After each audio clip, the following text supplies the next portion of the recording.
You know, I don't see, we might be missing the financial reports. Yeah, they're here. Oh, they're here? Under- Where are they? Under thing from Patty North. All right.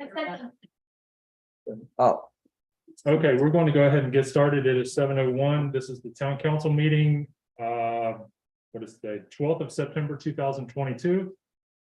And all members of the council are present with the exception of the mayor who is out of town. Call the meeting to order and approval of the agenda. you want me to do the, what do you call it? first? Yes. Yeah. Sorry. Where am I? Okay, until further notice, the Corporation of Harpers Ferry governing and delivery bodies will be holding meetings or hearings virtually through Zoom webinar, which provides for public participation during public comment period when applicable and when posted on the agenda. Alternatively, the public may watch meetings by YouTube or listen by telephone. These options comply with the Open Governmental Meetings Act. Okay, thank you, Chris. You're welcome. Approval of the agenda. Are there any corrections, modifications? I had a question on, I can't remember which day it was that we approved Jerry or his nomination, and we did it individually, so I didn't see that. Do we have to have it marked down each name? It was the 27th of July, and it's in the meeting. Just as unanimous. It's by name. It has a I name. must have missed it. It did, okay, sorry. I'm Yeah, good 'cause with it's the the minutes. standard nomination process. Okay, public comment on agenda items is I don't have any voting on. okay.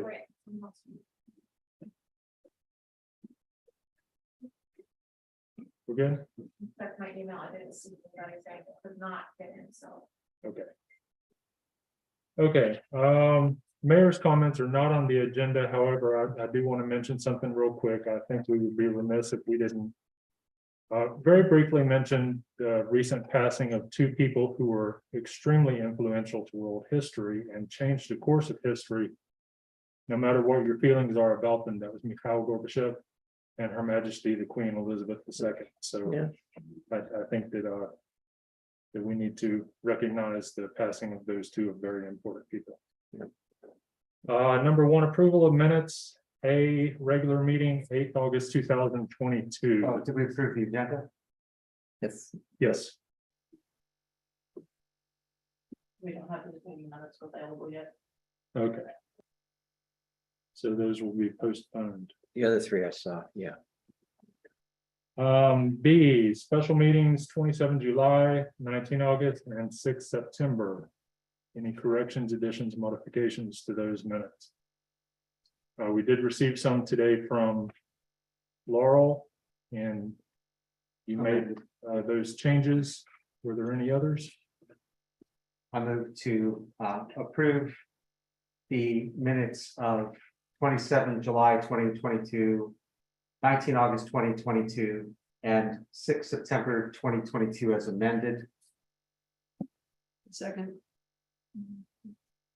Okay, any further discussion on those? Hearing none, all in favor? Unanimous. Number two, treasurer's reports and approval. Review and approval of financial reports, July 2022. You notice that there are some folks who are just doing. Okay, their public okay. for that. We'll entertain public comments at this time.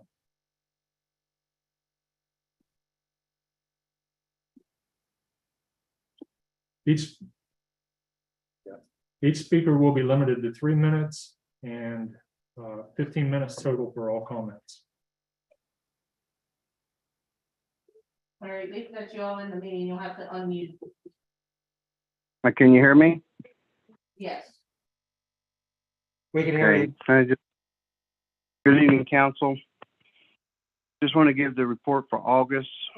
We had one accident. Oh, gee, sorry, not yet. Sorry, I clicked on you too soon. Hold on. Good to hear you though.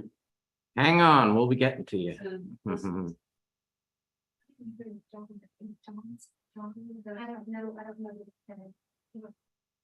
John Q. Public. We thought John was John Brown, so go ahead and Yeah. ask him. if he can Introduce himself. Hello, can you hear me? Yes.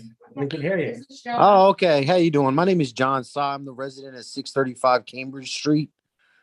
And I was just told to or invited to the meeting about whether or not they're gonna pave Cambridge Street.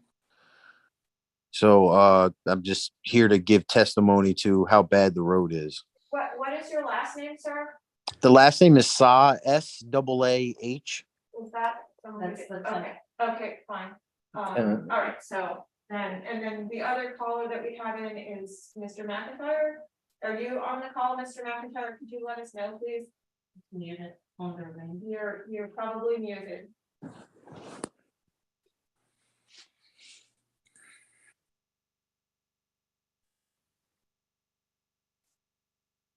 Well, maybe we should start with Mr. Zahn.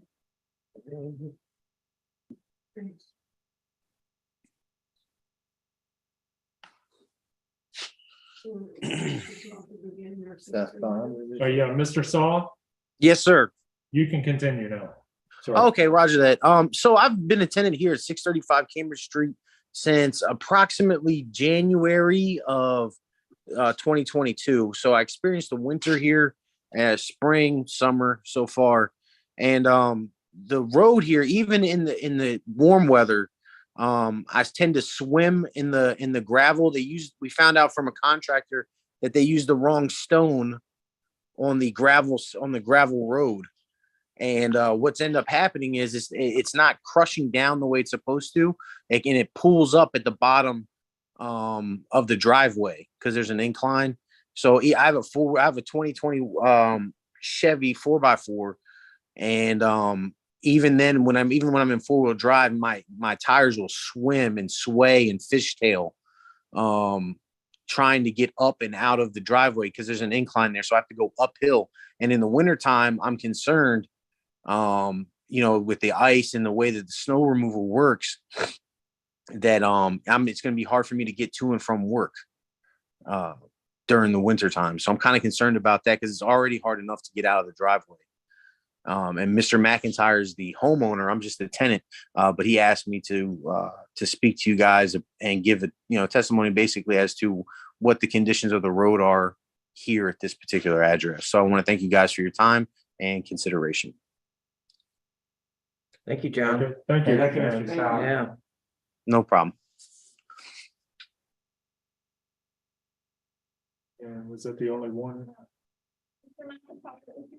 If your phone number ends in 545, if you could unmute yourself, we can proceed with your comment.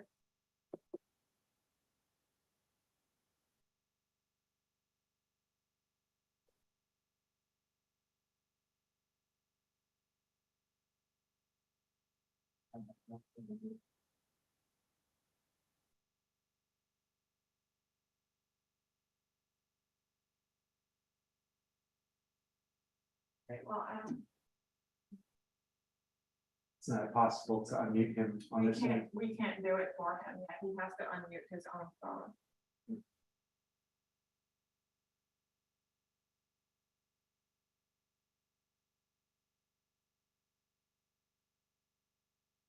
Okay, well, if you're able to sort out the technical aspect of the unmuting and can let us know by raising your hand, then we'll try to maybe reintroduce you at some point. Okay, Okay. thank you. So we're going to move on. Treasurer's reports and approvals. Okay. Yep. All right, good evening, Mayor and Town Council. The financial reports you have this evening are for the end of July 2022, the first month of fiscal 23, and equal to 8% of the year. The budgeted amount reflects budget revision 1, which was made in July for both general fund and water fund. In the general fund, our new carry forward amount is $1,207,500, leaving $1,056,547 as our targeted operating income. Therefore, the income for July of $172,057 represents 16% of the operating income for the year. This seems high perhaps, but that is because we receive a lot of quarterly payments in the month of July. So your B&O tax, your municipal tax, your hotel motel, liquor and wine tax, all those chunk in and a quarterly jolt. And so that's why it might seem a little out of whack in that particular moment. Our operating expenses are approximately 7.5% of budgeted operating for the year. For the water, again, this is budget revision 1, not 2, and so it doesn't reflect the revision that was made last week. The revenue received in July represents 8% of projected. And while the billing receipts are at 10% of projected, this is also the summer, which is historically generally heavier in usage. Our operating expenses are at about 7% of budget. Any questions on the budget? I move to approve the financial reports through July 2022. Second. Okay, any further discussion? All in favor? I want to ask some about the water receipts. They are right on target or a little bit high then for a monthly month. Right, there was about 10% based on what we revised in revision 1. Yeah. So that looks like a good healthy number, and that would be, I would not call that high because you're in the middle of the summer. Right. But 10% is more than 1/12, so it's, Well, it sounds good. And if our target was 8%, so, Exactly. right, All right, sounds Yeah. good. Okay, any further discussion? All in favor? Aye. Unanimous. Approval of invoices and purchases over purchasing threshold. so as usual, the invoices all on here, you have a budget and line item description in the chart. I just would like to point out that there are several invoices on this report for water plant chemicals. And I have met with plant superintendent on the total purchases for the year over July and August versus our budgeted amount. So not only July, but I've looked into August and we're very heavy. As one might expect, many of these purchases represent initial purchases for the entire inventory required to operate the plant. So there are new types of chemicals and shapes and sizes that they come in, we need that we never had before. So Mr. Steiner expects additional purchases of approximately $4,000 in September. And at that point, our chemical inventory should hold steady for about 6 months. So during that time, he will have the opportunity to project annual usages, and we'll have some data to adjust our annual budgeted amount as needed. So still expect in the next 2 months heavy, that's gonna look, we're gonna be well over half of what we have budgeted right now. But again, start up and we'll have enough time then to make an adjustment later in the recommendation. I also want to add, in our training session last week with the trainer from Paul. I asked him about chemical usage versus old plant versus this new plant, and he said it would be comparable. I thought we were going to get a big difference there, but I think the challenge that we're probably up against, in terms of projecting there is, yes, the usage may be comparable, it'll be different chemicals, yes. but Mhm. we also have experienced in the past 2 years unprecedented gains in pricing from the COVID Sure. pandemic. And so we're still trying to find that level out place and hoping that we experience some more of it. But that's in combination with learning the new chemicals to use, kind of working against us. Yeah. My recollection from the training was also there's part of the startup, the flushing process where there Yes. are many more chemicals that are used. So That's right. we shouldn't need to do that to that extent There- again. Testing the equipment, so they're using it for that. And that's true too. Some extra use. So we have our eye on it. So just wanted to let you know. Yeah. I move to approve the checks over the purchasing threshold as submitted. Second. I just, what are they? I mean, I was looking for them. So I have always brought them to the meeting and you all in budget and finance asked for a budget line item description in the chart. And I. Is, So it was an item that she sent separate. Here it is. Where did you find that? It's an email. In the email with the other financial. The financials were all emailed together. Oh, okay, right, and because I got the printed, I never looked. at that. I'm so sorry. No, that's okay, I get it now. Okay. I now I know where to look for it, Yeah. okay, that's fine. Sorry about that, yeah. But they're all here for you all for your signature later. It's uniform, it's the chemical. Okay, so we have a motion and a second Yeah. for approval. Any further discussion? Right. Okay, all in favor? Aye. Unanimous. Number 3, town reports, police department.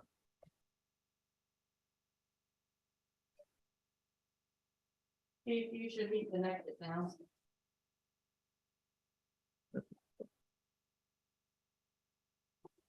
And somebody next to the microphone. There we go. Okay, good. Can you hear me? Yes. Okay, once again, good evening, council. Just want to give you August report. We had 1 accident for the month, 2 call outs, 9 assists, 87 citations were issued, and we had 109 incidents for the month.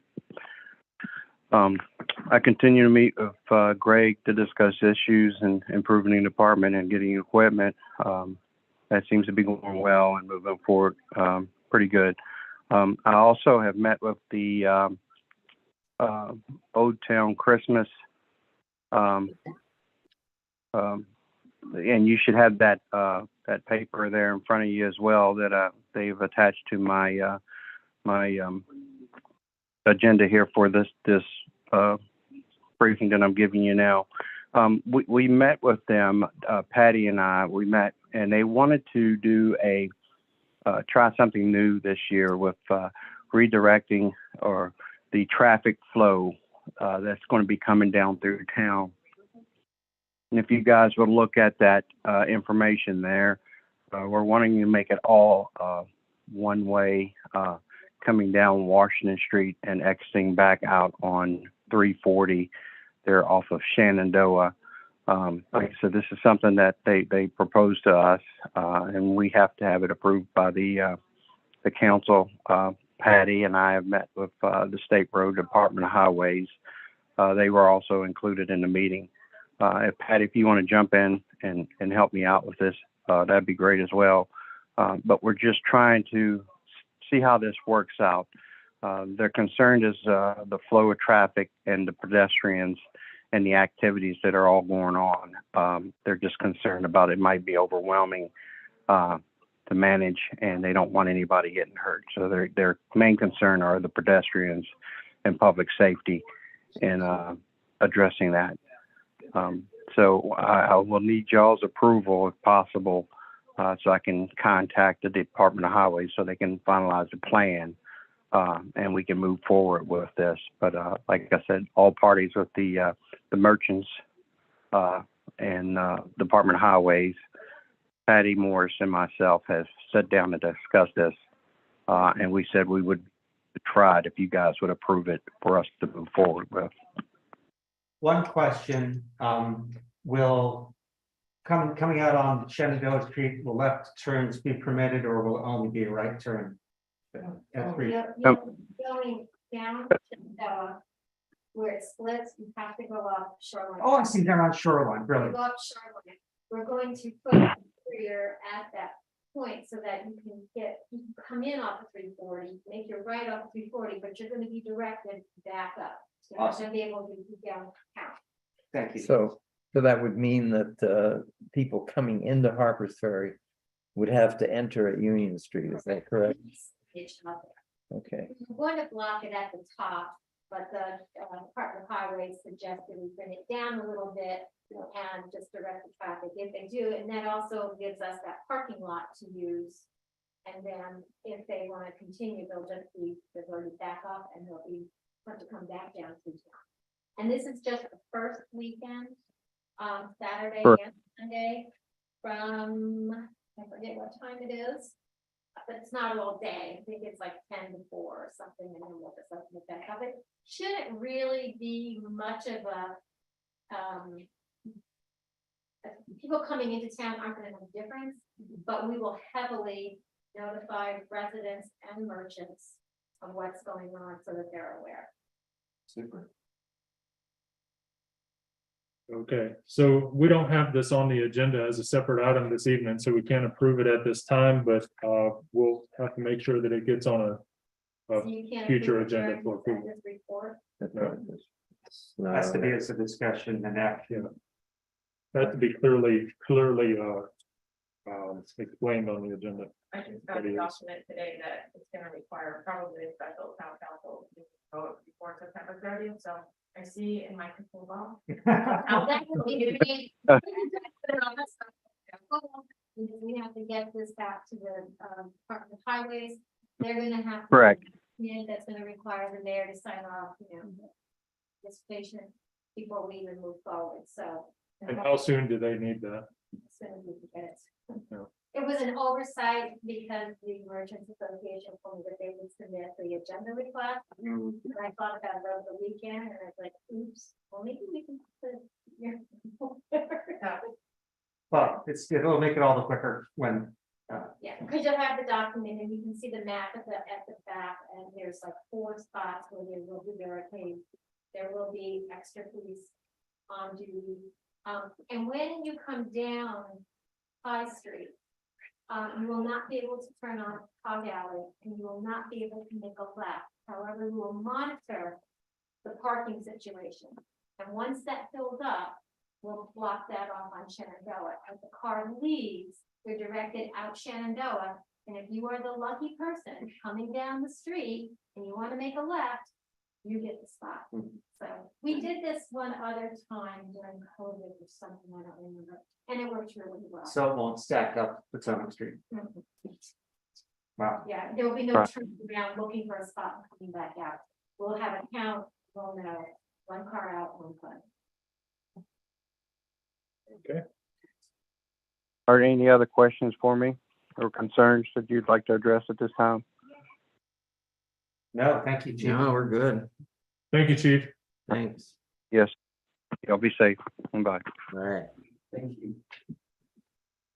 Okay, ordinance compliance officer report for the month of August 2022. We have a report in the packet. I have some updates, You do? oh, I do.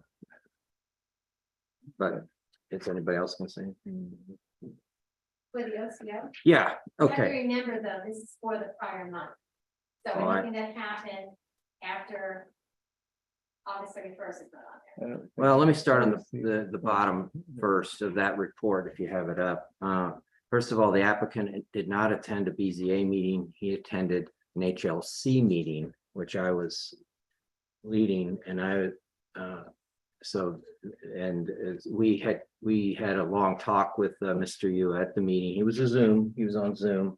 And we felt the windows should be wood based on the fact that his home is a contributing structure. And he, at the time, was agreeable to investigate and research that. And then he came back and indicated to Kevin that he would do that, install wooden windows. And then at that point, BZA just did their releasing of the permit. And his permit has been issued. So I just want to say it's HLC on there, not BZA when he met with us. Yeah. And then the other one has to do, and it's coming in front of HLC on next Monday, and that's the application for 730 Fillmore Street. And that's really a demolition question. So that's not a rebuild. This is at least we have it on our agenda as a demolition of a structure, which is the garage shop in the back of the building. Just letting you know, an HLC is going to look it over, and then we will make a recommendation to BZA. Patty, was this sent with additional documents this afternoon? Because I don't have the, Yeah, that would have been in your original packet. oh, I guess I know, I It's also in the online documents folder. guess I don't know how to get that. So we have to look them. Okay. If you go to the. And then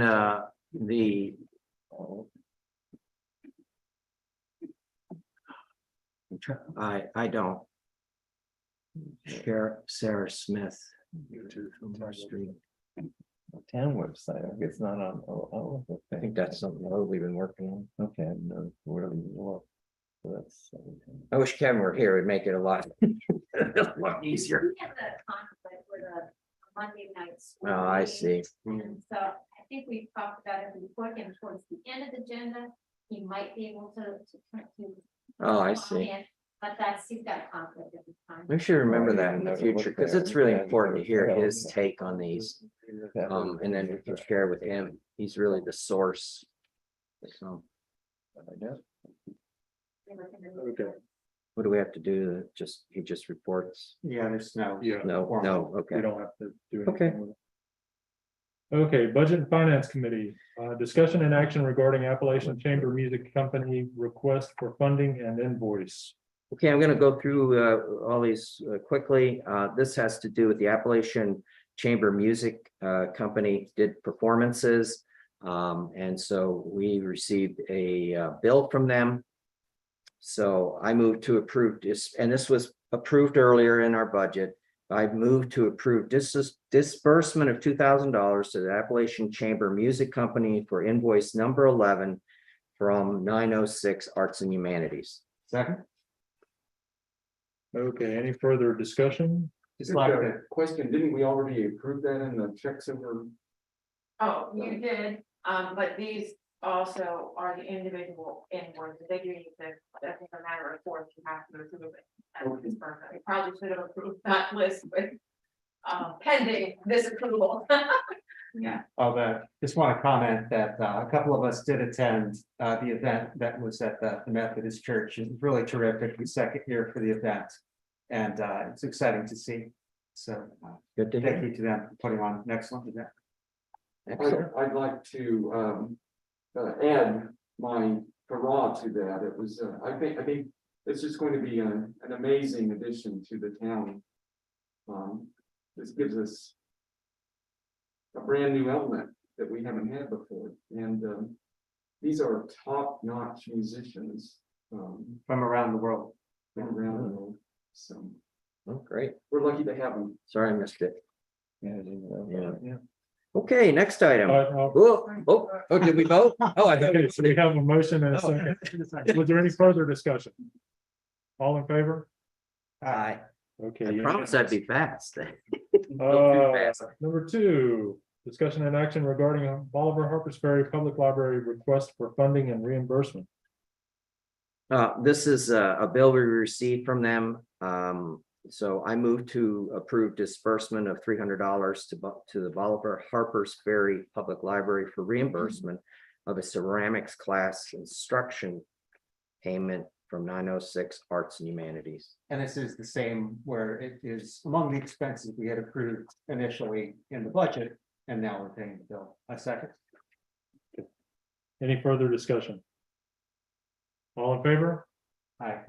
Unanimous. Number 3. Discussion and action regarding Trail and Town Alliance request for funding and reimbursement. Okay, this was for reimbursement for materials they used on the Woodpecker Woods Trail. So I moved to approve disbursement of $256.49 to Jacob Steets.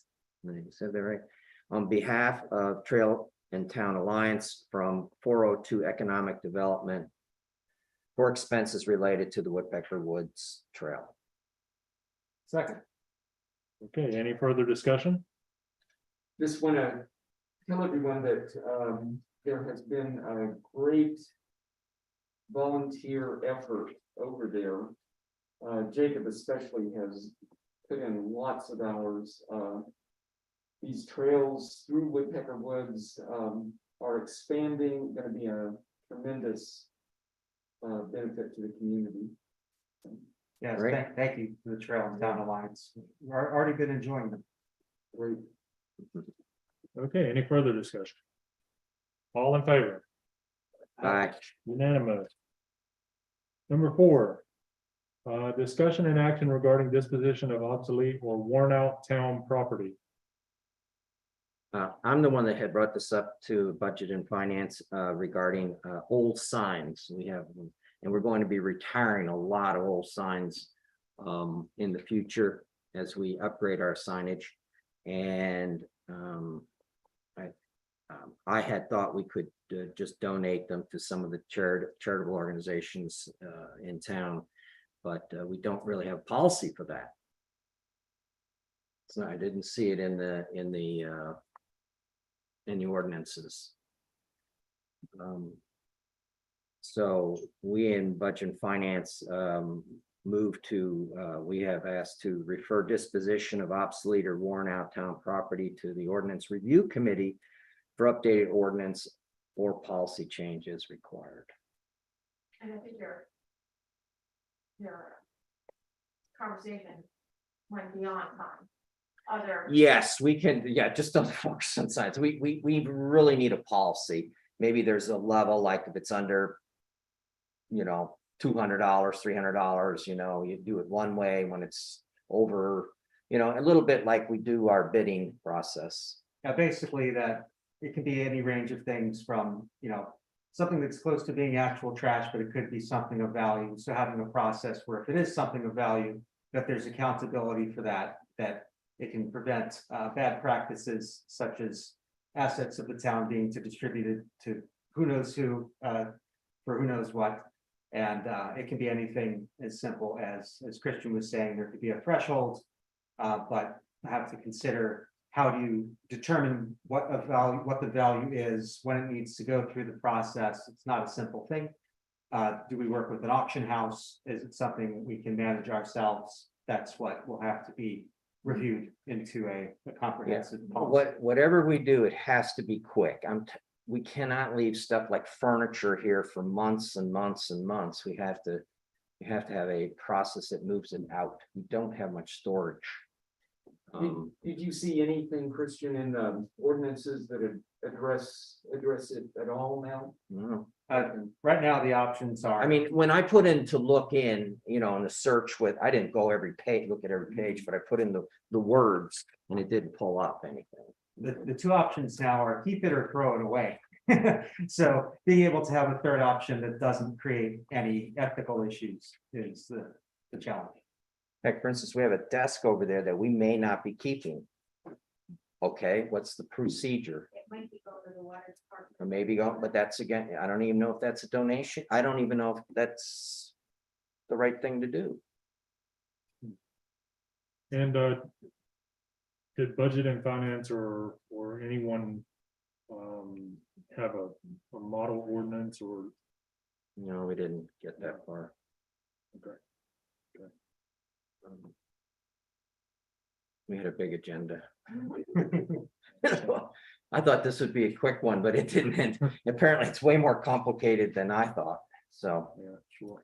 I think so far, the only thing that we have disposed of would be the vehicles that were down to the water plant. We had to get What rid of we did those. is We got 3 bids, and we ended up sending them to the junkyard, and we got paid minimal, but they were not safe to sell to somebody and then consciously put them out on the road, so. and they were there, I believe one of those vehicles there several years, and that's what I'm talking about. We can't, if something's designated as obsolete or needs to be disposed, we need to get on it and get it moved on.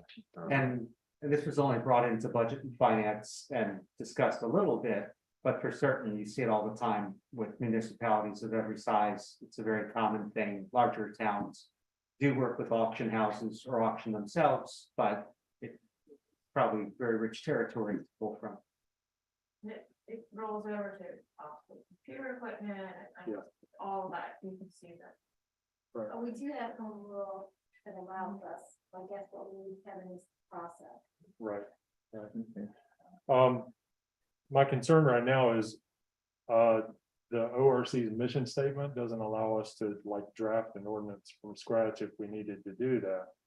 That's Yeah, it would be something we need better to address at some find point. one somewhere and adopt it for our needs.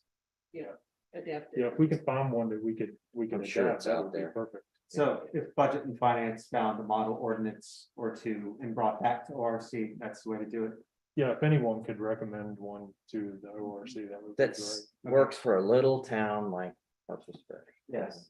maybe we can put it, do a little homework and see what's out there and. But the signs, for instance, we're gonna have a lot of them, and they may very well be junk, but to some people, they may have some value. So. Don't know. Okay, so Okay. do we need a motion on that? Actually, we do if we're going to direct it to the ORC. Okay, I'll make the yeah. I'll make the motion. Did I make the motion already? No. No. I thought I made the motion. I moved to refer disposition of obsolete or worn out town property to the ordinance review committee for an updated ordinance or policy change as required. Second, Okay, any further discussion? All in favor? Unanimous.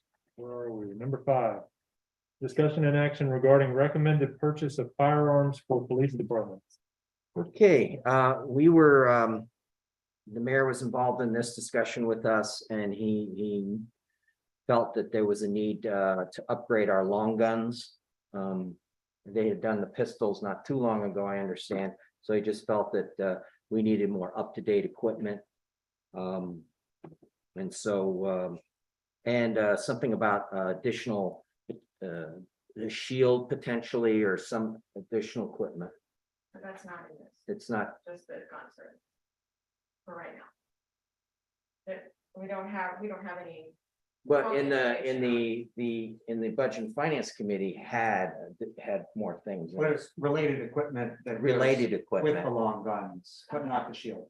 Yes, ammunition and I think. Yeah, there was a other lot more to it. accessories. We didn't even know about specific. Yeah, it was more generic. We didn't even have numbers. modify the way our minutes reflect. Yeah. I move to approve up to $6,000 to upgrade the police department's firearms and related equipment from 976 Public Safety. I'll second that. Okay, is there any further discussion? I have a question. The firearms that the police department has now, the rifles and shotguns. Is there an issue with them? Are they old? Are they not functional? What's the need for replacement? According to the mayor, I believe they're working. They're just not as effective as newer weapons would be. It's just like having an old computer. It's just not up. They're not up to date. It's two things. One is reliability as described by the mayor, and also that to be equal to the threats that we face, in particular right now, we're awash in weapons of war, and we need to make sure the people that are protecting us, we're able to equip them to be able to. This was also for M16s or whatever. Yes. Yeah, and they also are. shotguns. Yeah. And how old are these weapons that are being replaced? Do you know? Yeah, You don't need a full Oh. chief then? actually, I'm just curious. Age, but I can tell you based off my long gun, when I took my firearms instructor class, continually jam. No, you can't have that. It's been road hard for the way when it's had a lot of rounds right through it. It's not from them out there using it for that.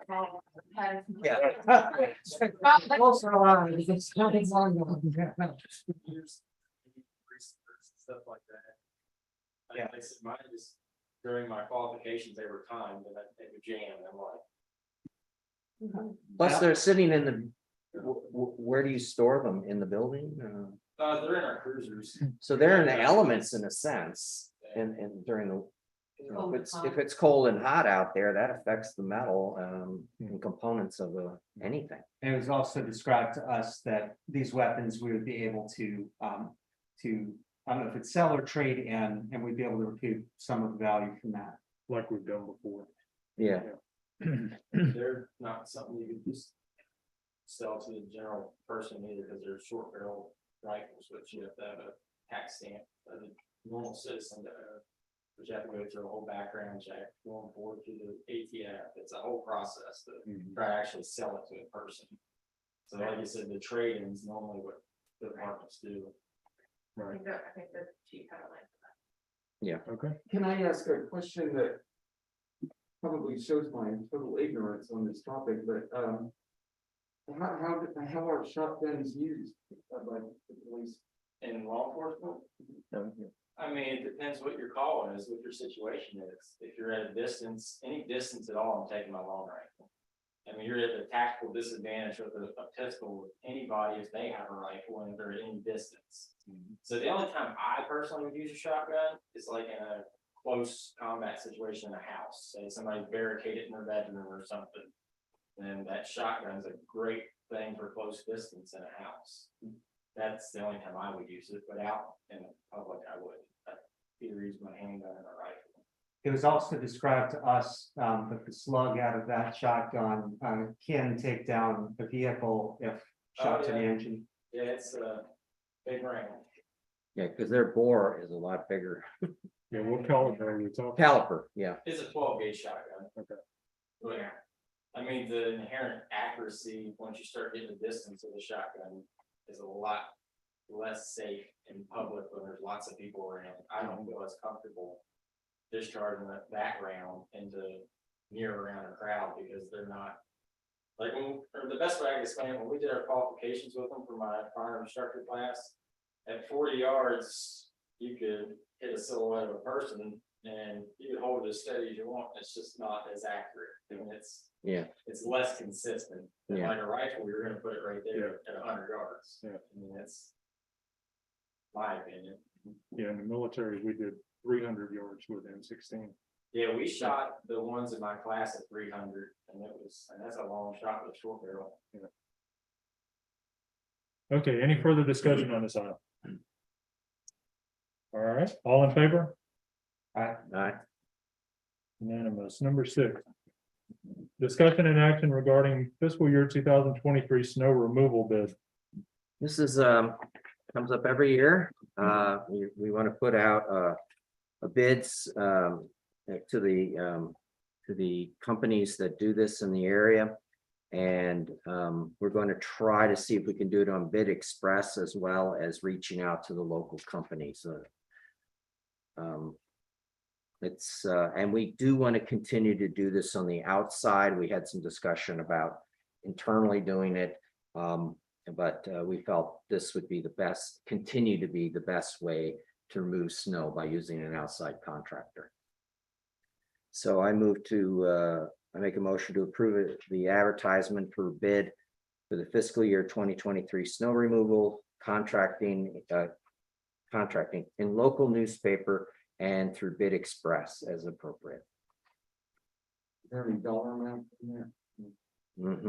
No, it's just whatever they come back with. Yeah, it's the bid process where they tell us what they will charge for the service. Second? Okay, any further discussion? I can tell you on the snow thing, sometimes we don't, we'll have a budgeted number and we may be substantially less. I believe this last year we actually hit it. we hit it right on the nose, but the year before we got in trouble. It went way up there because we had three major storms, and it just depends. We purchased giant heaters that will just. Yeah. I was actually just asking about the advertising. Do we need a dollar amount on the advertising? Oh.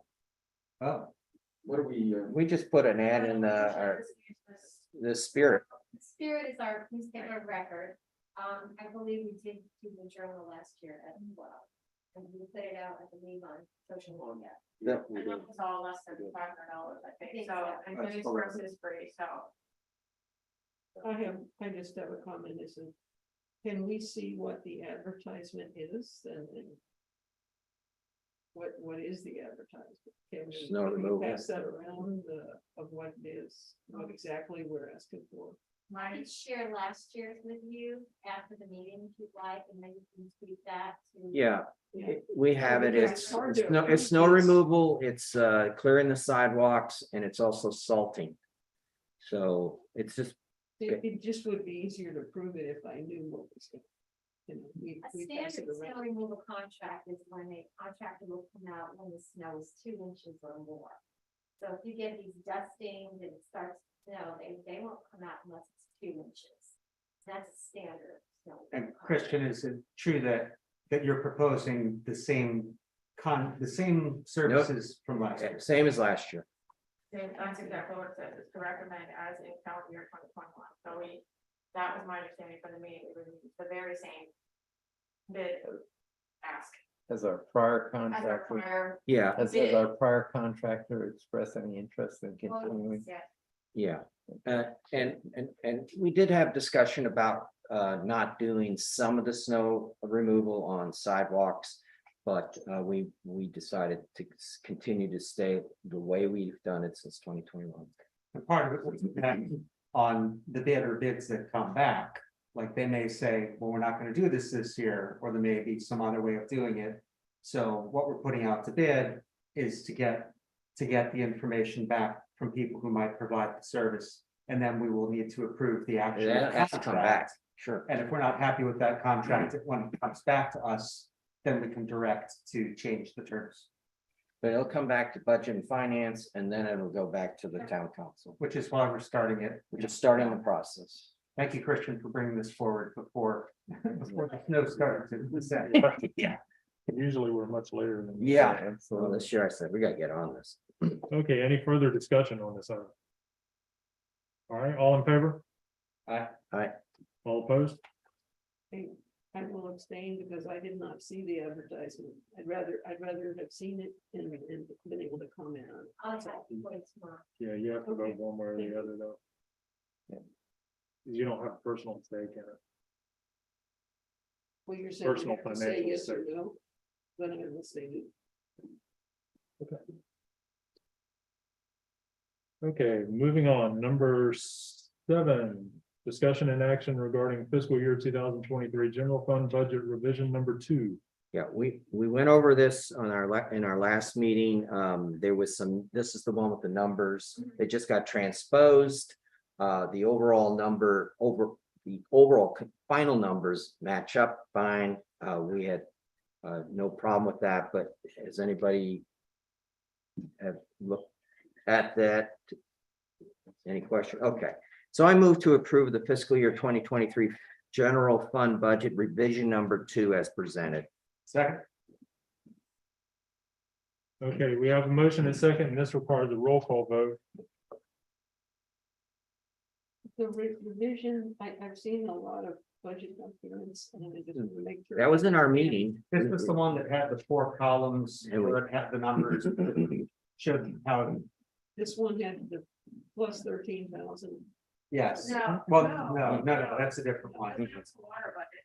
This is to the general fund, this is to correct the clerical error.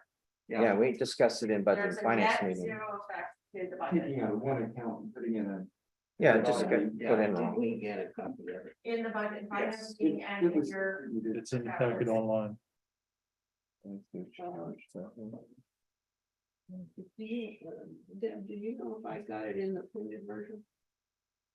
It would have been in the ones that arrived by the separate email. Yeah, Separating out. yeah. no, I think that it would have been in all the attachments, Oh, and it was in our budget and finance. yeah, we saw it and meeting. Because I remember you brought it up. You asked about it in the meeting, so we went over it. I just wanted to see Detail. it again. Okay, any further discussion on this?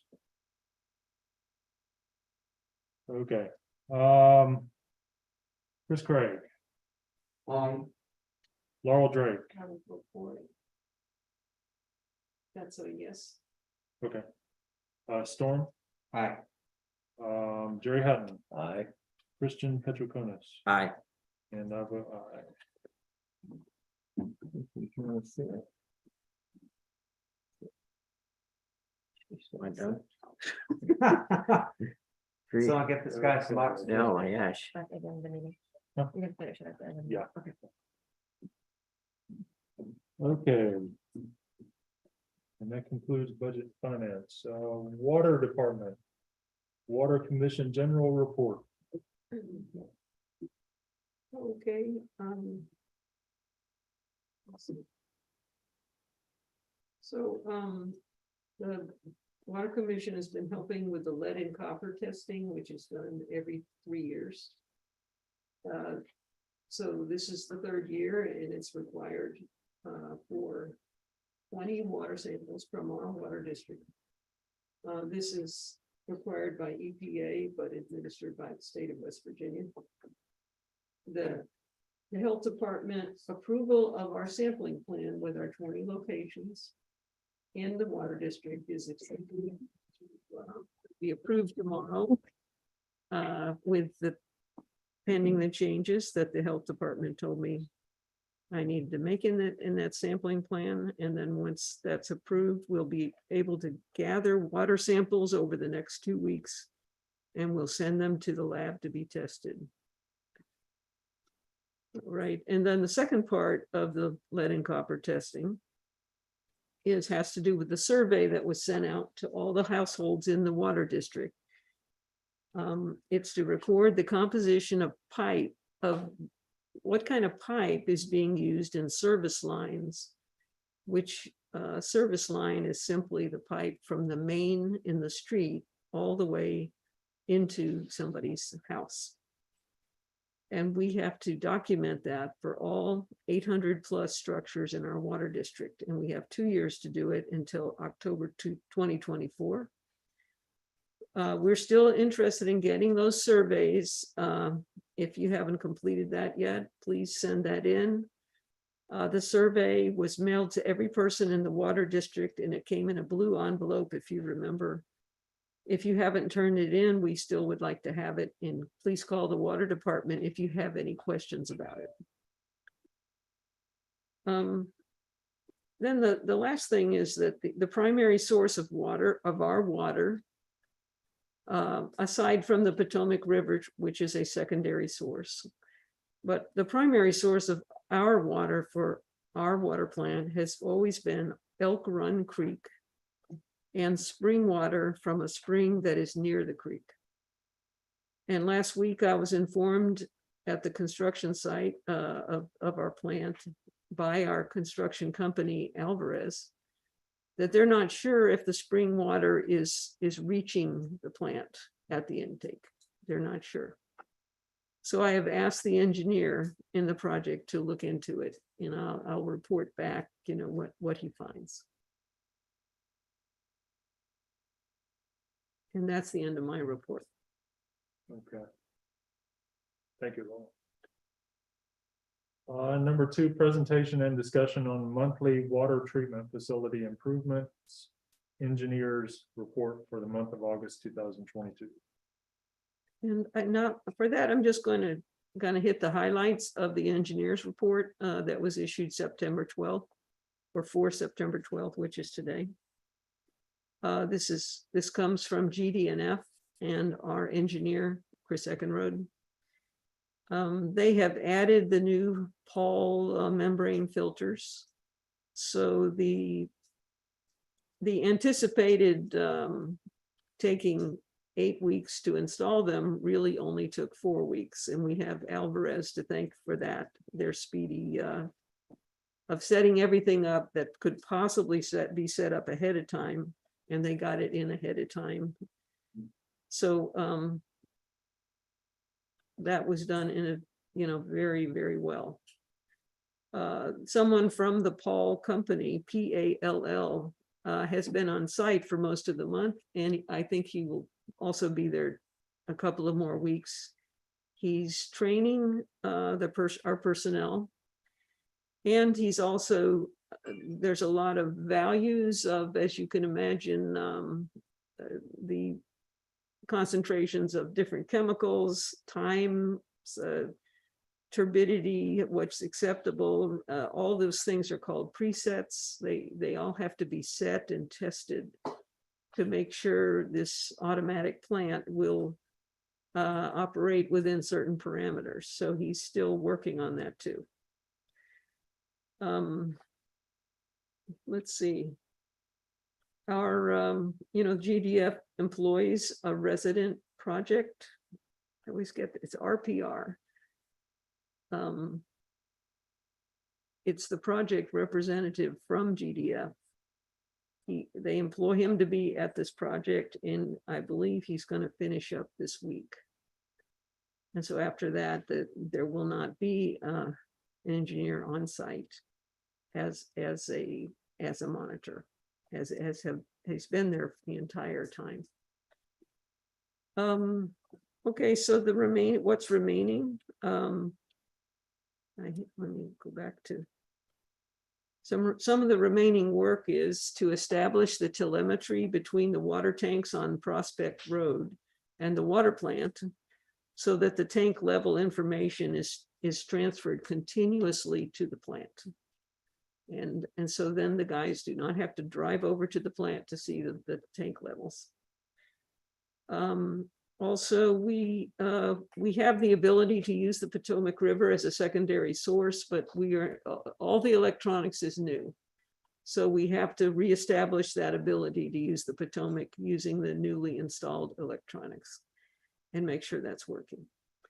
And one of the remaining projects is going to be to build the conference room and office and another restroom. So that hasn't been started yet, but that's another construction project. Not really to do with the plant, but it's going to be at the plant. And that's all I have. Laurel, in the engineer's report, it mentioned a Green Ridge payment. Can you Yes. tell me what So- that's about? You could say there's two projects going on at the site. One is building the plant, and the other is putting in a pipe from the plant that leads up part of the way up the hill. So the Green Ridge is the pipe. thing? So Green Ridge is the contractor for that pipe. Got it, okay. Exactly. The first link of the distribution is Yes. that project. Yes, that's right. Okay, thank you. Sure. Okay. Thank you, Laurel. Number 3, discussion and action on resolution number 18, pay application number 17 for the water treatment facility improvements. Do you want to talk about those two items? Resolution number 18 of the town of Harpers Ferry approving invoices related to construction of the services for the water project and authorized payment thereof. Whereas the town of Harpers Ferry has reviewed invoices attached hereto and incorporated herein by the reference in relation to the construction of the water project funded by the United States Department of Agriculture and defined as follows: that none of the items for which payment is proposed have been requested from another source, and each item for which the payment is proposed to be paid is or when necessary in connection with the project constitutes the cost of the project, and each of such costs has been otherwise properly incurred. That payment for each of the items proposed is due in LA. Now therefore be it resolved by the town council of Harpers Ferry that the payment of the attached invoices as summarized below are hereby authorized and directed. $20,415,487.92. Alvarez contractor is $119,636.04. Total of $135,123.96. Adopted by the council of the town of Harpers Ferry at a meeting held on the 12th day of September 2022. I move to approve resolution number 18 and payment for pay application number 17 as presented. Second.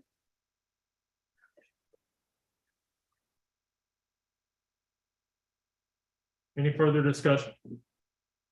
All in favor? Aye. Did you? In favor? Oh, yes. Yeah, Okay. sorry. Thank you. I was not thinking this.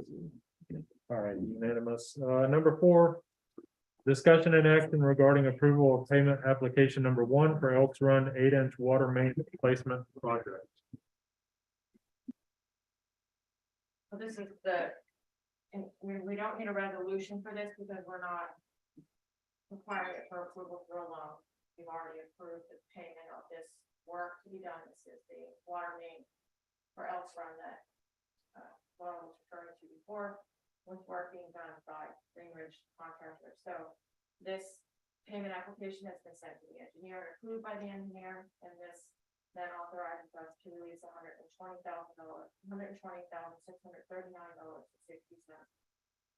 to Green Ridge for the work that has been done thus far, which will just about exhaust our ARPA money. And then after that, the rest of the money that we use will come from soft cost reimbursement. I move to approve the payment for pay application number 1 for the Elks Run 8-inch water main project as presented. I'll second that. Okay, any further discussion on this item? Hearing none, all in favor? Aye. And unanimous. Number 5.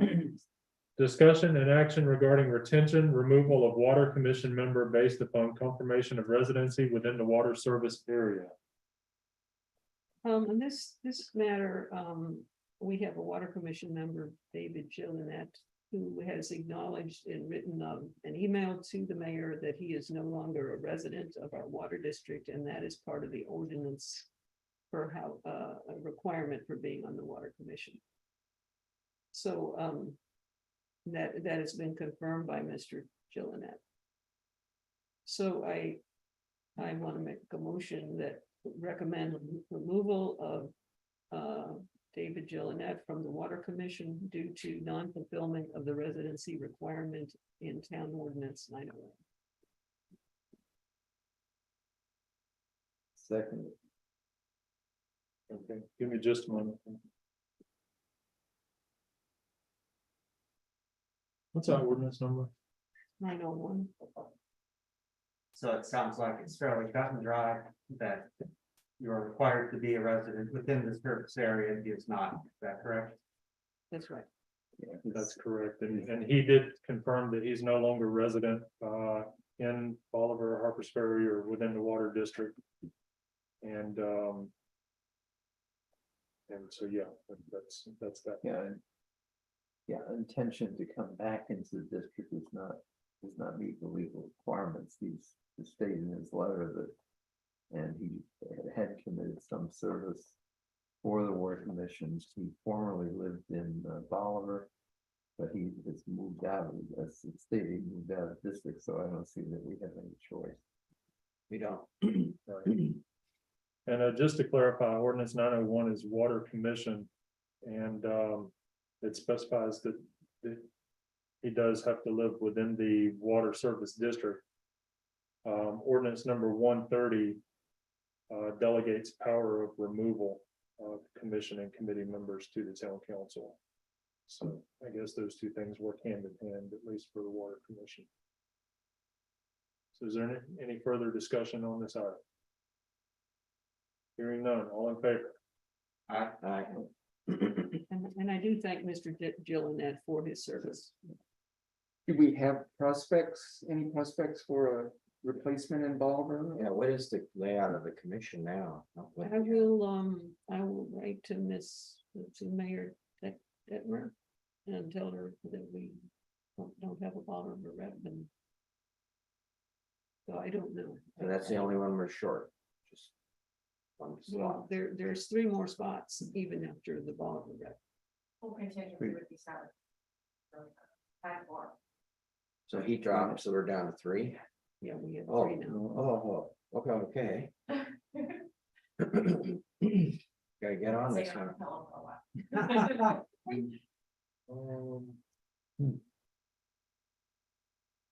Okay. So I have 6 on the town website. There's actually 7. Oh, well, okay, well. I can do that. Okay, Now I'm confused too, because I thought that there was 3 more, but maybe it's 2 more. I have to look. We don't have them, so. yeah, I have, at least on the website, what I have right now is the voting representative from Jefferson County outside of the 2 municipalities. That seat is vacant. And then we have 1 vacant seat that expires 31st of December 2022. And now, of course, the Corporation of Bolivar seat as well. So the person who has moved out of Bolivar could actually apply for that vacant Jefferson County. No, He's in Charlestown. Oh, yeah, he's That's out of the, for- he's out of the water district. yeah, that's for Oh, people who Jefferson County still has to be in the water district. Must live in the water district, but has to live outside of Bolivar or Harpers Ferry. Okay. Okay, and the last item under Water Commission, Water Plant Managers Report.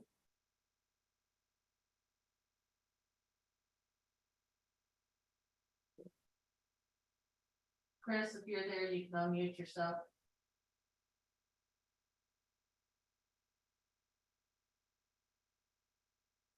Okay, can you hear me? Yes. Yeah, hey, Chris. Good. Hey, guys, or council. I'm sorry about that. That was rude. I meant to say council. First thing I was going to say was the water loss. This is actually the first, this month and last month were the first water loss report that I have an accurate meter to read with from the water plant. It's a new magnet meter, and I feel confident with the numbers now with the new plant that I'm getting solid numbers. Our water loss this month was 22.39%. Last month it was 48%. We also had this month we had 3,877,000 gallons of water that was sold. That's the second highest amount for the year. So this month was pretty tough considering that we had, the transfer of all this, new equipment and learning on it and trying to operate it and convert it over from the old equipment.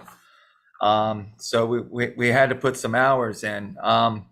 The other thing with that is I'm also concerned that we may have a major leak on our hands. That's just recently popped up, and the reason I'm bringing this up is because if you're walking along your normal routes or walking your dog or whatever you're doing, if you see water that's laying somewhere that you don't normally see water, just call the water plant and let me know. I would like to investigate it, or if you know of a spot, just call me up. I'm checking all spots that could possibly have a potential for a leak. So I could use your help on that. And what else? Oh, the Elk Run project is going along quite well. Tomorrow we're doing the last tie-in of the Elk Run main. So that will completely eliminate the old line that's going across or in the creek right now, and it will be probably approximately 30 feet from the creek. So we will no longer have that issue, and we're also eliminating another possible place for that I've always thought that we've had a potential for a leak, and that's the lower end of the Elk Run where the main crosses the creek for the first time. There's two places it crosses. So I'll be curious if we start gaining more water once they cap that off as well. The MORs, my monthly operational reports, have drastically changed it, and they normally take up probably, I would say, a quarter of my time as far as reporting and having it throughout the month. And the new system is taking away a lot of that. The computer is literally putting the numbers in for me, and it's also going to be a lot more accurate because the computer's putting it in for me. But we used to do like 4-hour readings while the plant's maintaining. Now it's every 15 minutes, which is pretty cool. As far as accuracy and efficiency, you can really fine tune a system when you have more data. Let's see, was there anything else? No. We're the only other issue that you guys actually addressed the other day when you voted it in was the putting in a larger 10-inch main at the Elk Run to go into the well pump station, and I believe that that's going to drastically help with my ability to with the volume of water I'm able to produce. Like right now, we're only able to produce 300 gallons a minute. With the new line, we'll be able to produce 350 to 400 gallons a minute, and that 50 gallons per 50 to 100 gallons per minute is a big difference when it comes to water demand. So I'd like to thank you for approving that and all your hard work. So that's all I got. All right, thank you, Chris. Thank you. Thank you.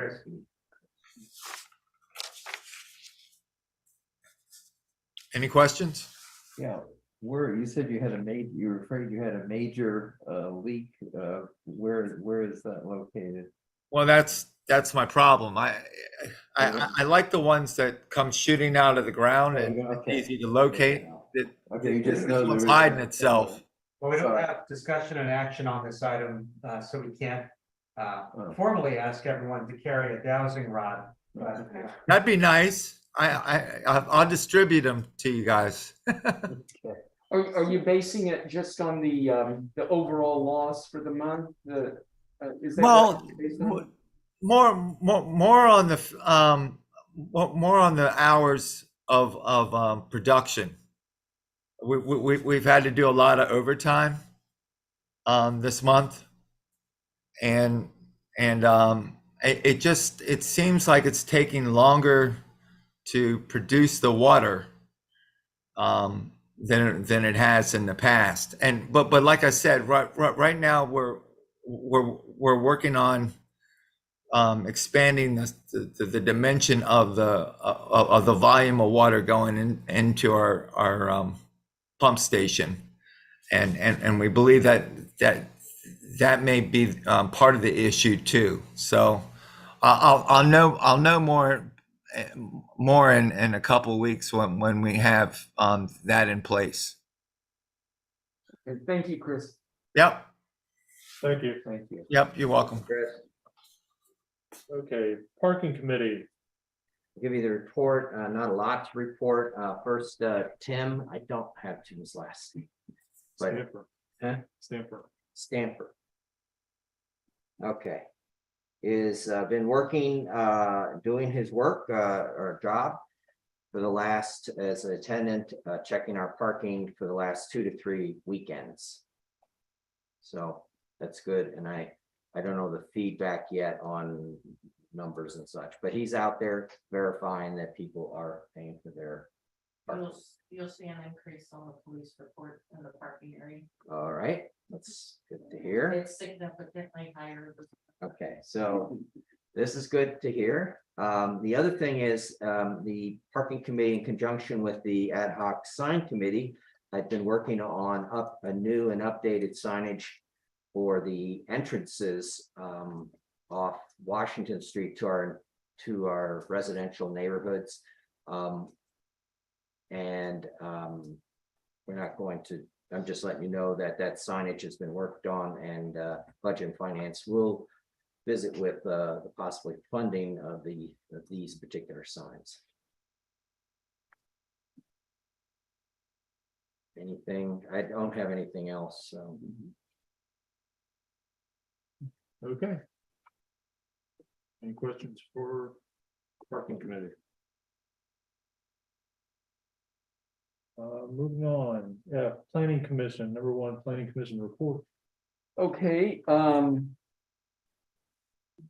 I've been corresponding with the I guess CEO of the WBU Law Clinic. And they are excited to start working with us. It's going to be a little bit delayed past dates, both because of their busyness early in the fall, and then I'm going to have an absence in the last half of October. So it looks like our initial meeting is not going to take place until November. However, she has sent me some homework assignments for the Planning Commission. So we're going to be able to start a little bit of work ahead of the initial meeting.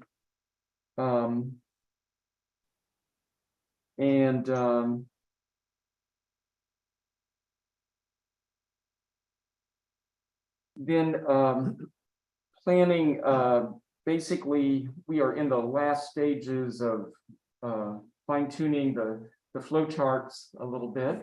And those will be ready to send to a meeting on 9/22 of the commission chairs and town staff that kind of started this process. And so that will be coming up. And I guess that's it for the overall report. I'll talk to you again on number 3, but Christian, I think, has number 2. Yeah, number Okay. 2. Yeah, number 2, discussion and action regarding maintenance, paving, and reworking of Cambridge Paper Street. Budget and Finance got involved in this from a correspondence that we received from the owner of the property. Can't remember, 635 Cambridge Street, Mr. McIntyre, discussing the issue with the street, as we heard earlier from the gentleman who's the tenant at that property. I physically went down there, inspected the street. The majority of the street's fine, but when we get down in front of the house, it is not so good. It is definitely an issue there. So the owner made a generous offer to pave the whole street, but Budget and Finance felt that that's not apropos at this time, due to the fact we have a stormwater study that needs to be completed. And maybe our stormwater study could focus on that particular area first. Yeah, well, the key thing is that it is the town street at this point, and that didn't seem appropriate to do otherwise. So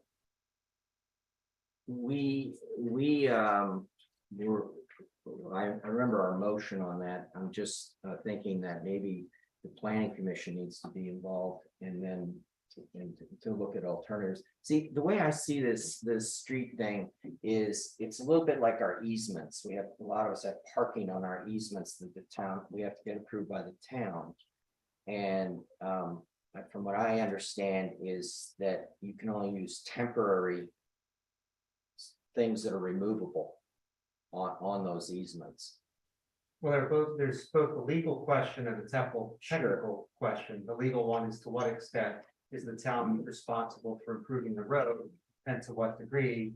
And that goes hand in hand with the technical, which is we have to maintain stormwater best practices. This is a street that basically dumps straight into a river channel.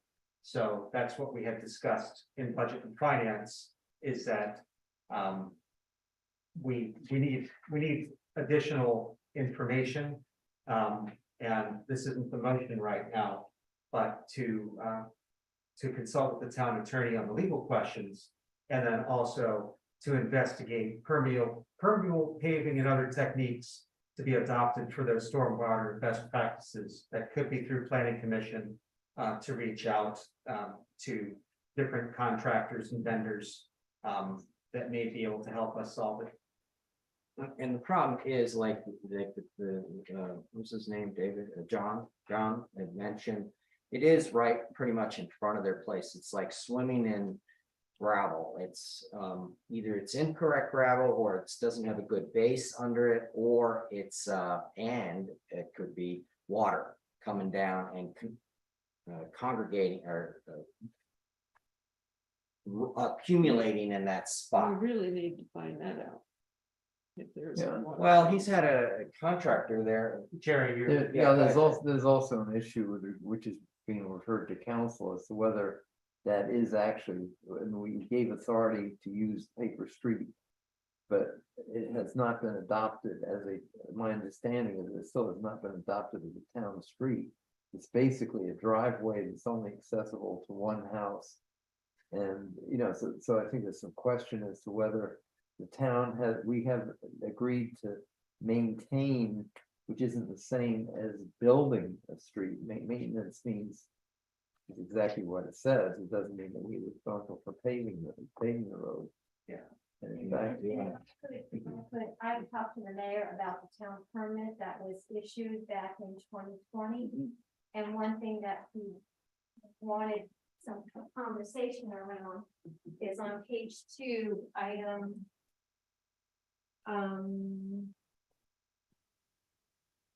2, I think it was, because it said, oh, my glasses on, 2 years after the issuance of this permit or when the house was finished, whichever occurred first, Right. the town would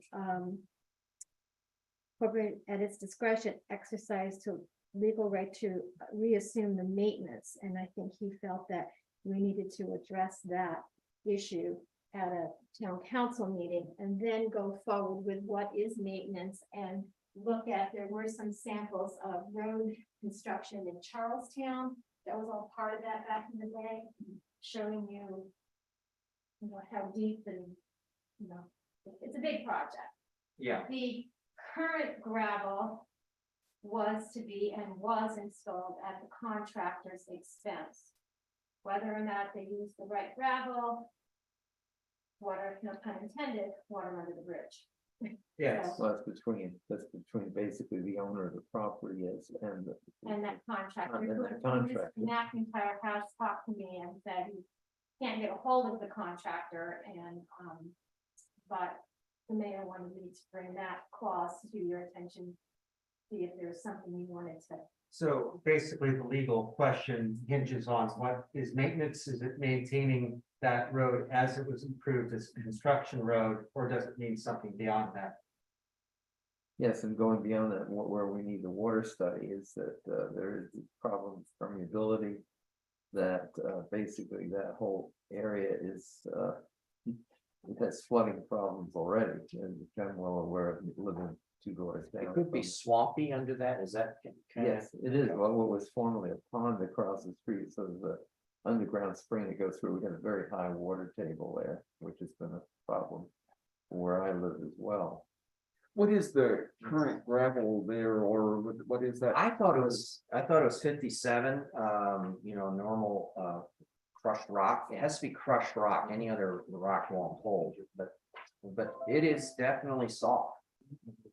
But I'm not a construction guy. And it doesn't seem to be the stone itself, just the road drops off and it seems their solution was just a pile of gravel. And so gravity has created basically a pool of gravel at the base of what was the paper street.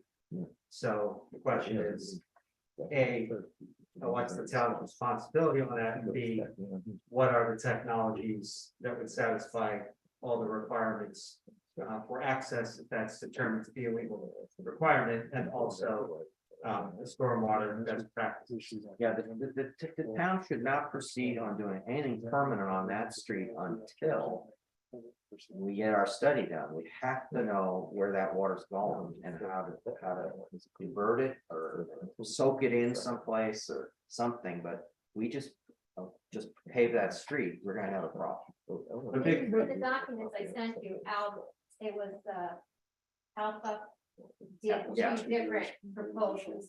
There were 2 issues there. There was a water issue up on Main Street by Christy Huddle's house. And then there was this project. We will literally be walking with the stormwater specialist tomorrow afternoon, and this is one of the areas I. Oh, good to hear. So they'll be able to put eyes directly onto it. At this point, do you want planning to Yes, start looking at? yes, we'd like, we at Budget and Finance just didn't wanna, we don't want to proceed because we don't know what. We'd be proceeding. It sounds like if you're looking at the stormwater issue, then we could look at least at what options are as far as different pavements are in a Yeah. wet Right, right. sloping situation like this. And it will probably dovetail with the stormwater project. These are exactly the type of things that they're hoping to help us address. Okay. Because what we do know is that black pavement is certainly gonna carry the water away. And it's certainly, that is not desirable in many situations, especially on the steep street. It can accelerate erosion in other places, and it by itself, it can also over time degrade. Yeah, it needs to be looked at more closely. Black pavement used to be the standard, yes, let's pave it so we can drive better, but in that area, it may not be the best solution. And when you do roads too, there, you have your asphalt, certain few inches, but underneath it, you have a heavy base. I don't think we have a heavy base, it was just enough to get the trucks through to work on the house. But, there's standards that have to be met to do it. When is that walk gonna be tomorrow? Storm? There's going to be a general meeting at 1, it'll be after that. Okay. So the meeting is gonna be at the Bolivar Community Center. Anybody I could maybe get a text from you when the Sure. meeting is over? I know I have a tour I'm leading in the morning. Yeah, yeah, I I could could do join you that. in the afternoon, And Paul Thomas from planning is gonna be along as well. great. Yeah, I just, for the first time, was able to read, with Kevin, the original agreement. And it stated, the permit states that the town had the option. What states that the owner of the property has the responsibility for maintaining the road until the town council decides otherwise, unless, and if the town council does nothing, we could have provided for that earlier. But it says otherwise, the town would start maintenance 2 years from the date of the agreement, which is November 20th, so that would be November 20th, this coming November. So if we wanted to decide to put sort of deadline on us as well, I would think that we have the authority to decide otherwise. And also, one of the legal questions for our lawyer is whether maintenance includes responsibility to pay. It doesn't, whether it includes responsibility to pay. And as I said, with the water and all the other problems, there are problems with doing that. And for what, basically, if they had the proper stones in there, if we could solve the problem at the bottom, we could do without. I mean, we do not have the responsibility to pay every paper street. Yeah. I'd like to make a motion. Just a second, let me add to that. So, what it says here is that the town would resume maintenance of the street 2 years from the date of issuance of this permit, which was November 12, 2020, Right. or from the date of the approval of the occupancy permit, which was in December of this past year. So whichever comes first, it says. So the first of those dates would be November 12 of this year. We've been there. So I move for the town attorney to be consulted on the matter of maintenance, paving and potential reworking of Cambridge Street paper. Permeable paving and or other techniques should be adopted in order to comply with stormwater best management practices. I guess I'll email that to you if you like. thank you. I second that. You read my mind. I was gonna say something. Go ahead. I was gonna say something that it wouldn't be permanent, Permanent? not permanent. Permeable. Permeable, but not permanent. Oh, yeah. Permanent. Yeah, I don't think permanent's not in the motion. No, I'm saying it isn't, okay. And As long as it's removable. It's not like heavy duty, you do something, and then we're gonna have to spend a lot of money to remove it. No, it's open-ended. It's at the direction of experts. All right. And are we Alright. leaving it up to the mayor to contact the lawyer, or is that in your, part of your motion? What's the practice? It's been the practice the under the mayor to do mayor that. that he contacts legal. Which will be me, right? Okay. Okay, any further discussion? All in favor of the motion? Aye. Okay, and that is unanimous. What do we got here? Number 3, I have. that discussion one. and action on appointment of a member to vacant seat on the planning commission for the unexpired term ending 31 December 2023. And this would be our standard nomination process. As you know, we have an open position on planning with the passing of Jim Jenkins. And we have had one application. Whose resume and letter of interest, I think you all have seen. I'm pleased that Zach Morse has expressed interest in it. He's he grew up here in Harpers Ferry, so he knows the town well. It looks like he has a real good skill set that will be complementary to other people on the commission. And although I like old guys, he represents a new generation, and maybe I think it's a great opportunity to get a younger view on the planning commission. So I would like to nominate Zach Morse to fill the remainder of Jim Jenkins' term on the planning commission. Okay, I'll second. So are we gonna do? there's no second, it's a nomination. It's a nomination. And is there any further nominations? What's the term then? Basically to the end of this year. Of course, he can be reappointed. No, that's the 10th of next year.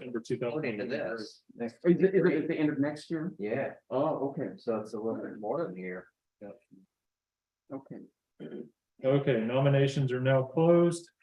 And we will vote by roll call. Chris Craig, I vote aye. Storm DiCostanzo, Aye. Laurel Drake, Aye. Jerry Hutton, Aye. Christian Petroconis. Aye. And I vote aye. Zach Morse is appointed to the planning commission for the unexpired term ending 31 December 2023. Okay, Historic landmarks. and that concludes planning commission. G, historic landmarks commission. Is anybody, is a guy on the? Great. Wasn't super duper ready for this. I can tell you that the Historic Landmarks Commission, this is off top of my head, but first we did complete our letter. That's going to be sent to all residents of Harpers Ferry. That has been submitted to the mayor's office for approval. We're waiting on that approval so that it needs to be forwarded then to our chair, Guy Hammer, who will then forward it on to the state for their approval. And the reason we need why they want to approve it, and they're funding this project. So that's the one thing we've been working on. The other has been we did the house down on Mr. Yu's house down on, I already talked about it briefly, about the windows. So that's behind us now. The other thing we've been working on is revising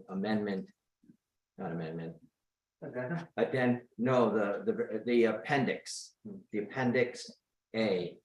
And we are now doing, we've broken it up into sections. We found that this particular document, a lot of it came from Shepherdstown, so we're looking at some other towns, and we're looking at 3 or 4 other municipalities who have historic landmark commissions. One I was very impressed with was Frederick, Maryland. They've had a historic landmarks commission since 1945, 47. So, and they're pretty serious about it in that city. So we're gonna use what's applicable to a smaller town. And we want to make this a stronger, more robust document. So when BZA needs to make, when they need to make their decisions, and when property owners look at what the town wants in this appendix, it'll be clear as day. We're working on 2 versions. We're working on the legal type version with the verbiage, but then we saw a couple of the towns, they do a lot of photographs, and we want to make it more of a marketable, you know, more graphic, so people can see when we're talking about a particular feature in a home, like a shutter. What do these shutters look like? Not the, we're talking about the ones with the hinges and all. We'll have photos of Harper's Ferry properties. The way the gutter should look, things like that. So it'll be a much larger document, but so our job is trying to get we want to get that to the town council. Our goal is January for the one that's written. Later on, we'll work on the other during the year. That's an important document. That's where historic landmarks makes the most impact in this town to preserve our historic buildings. It sounds like it'll be an amazing guide and a great resource, not just for Yeah. people moving in, but just to know. Yeah. What's the best way to do it, and how should be done. We're also designating contributing structures versus non-contributing structures and all structures. So we're going to have it so that they will have a much, you know, somebody that's got a newer house, it's not a contributing structure, they don't have to, they can ignore part of that document because it doesn't pertain to their home. So we're trying to make it more user friendly. What else are we working on? Are you looking at, as part of that, are you looking at new materials to? We're, that can yeah, be we used as are. Yeah, we substitutes? don't actually do a list, but what we have done is we believe in substitutes. We don't believe that everything has to be stone, metal, and wood. Right. We believe in synthetics if they look right. It's the look, and we're looking at durability. I mean, the particularly wood is not durable in this region, in this area, long term. I know you're looking at, like with synthetics, not just the look, but the look over time. Yes, yeah, and we've actually, there, for instance, was a house they had done 10 years ago with a synthetic type slate on the roof, and that was Pete Murphy's house next to my house on Fillmore.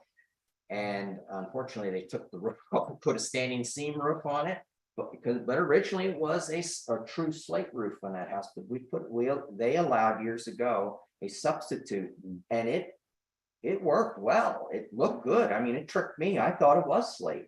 So when I got on historic landmarks and they told me, nope, that's the synthetic.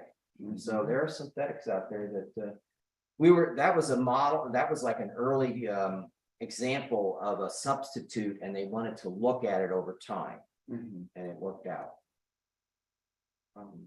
Yeah, so we're looking real hard to keep the character of the town. We've got a lot of new people moving to town, and they don't understand quite what it means when you own a historic structure and how you should be maintaining it, and the way you do restoration and so forth. Even among contributing structures too, you know, something like it's like a UFO in town.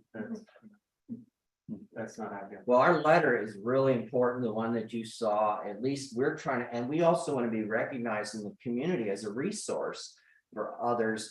They may have questions that, you know, about, well, how do I do this or that? And many of us are fairly experienced with these issues. The other thing on the horizon, and this is probably not for a 1-2 month update, but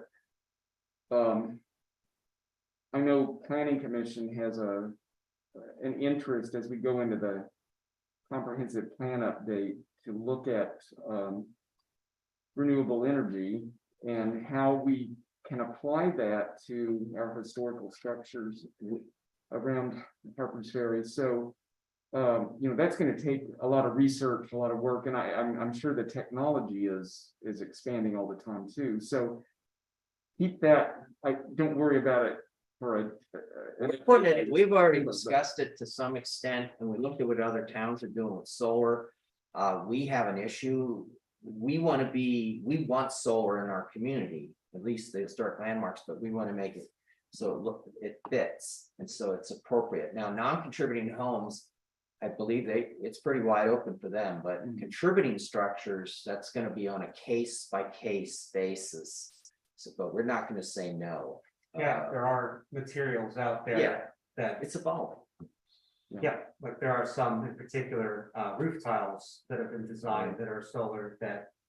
It's not a great variety of things, but.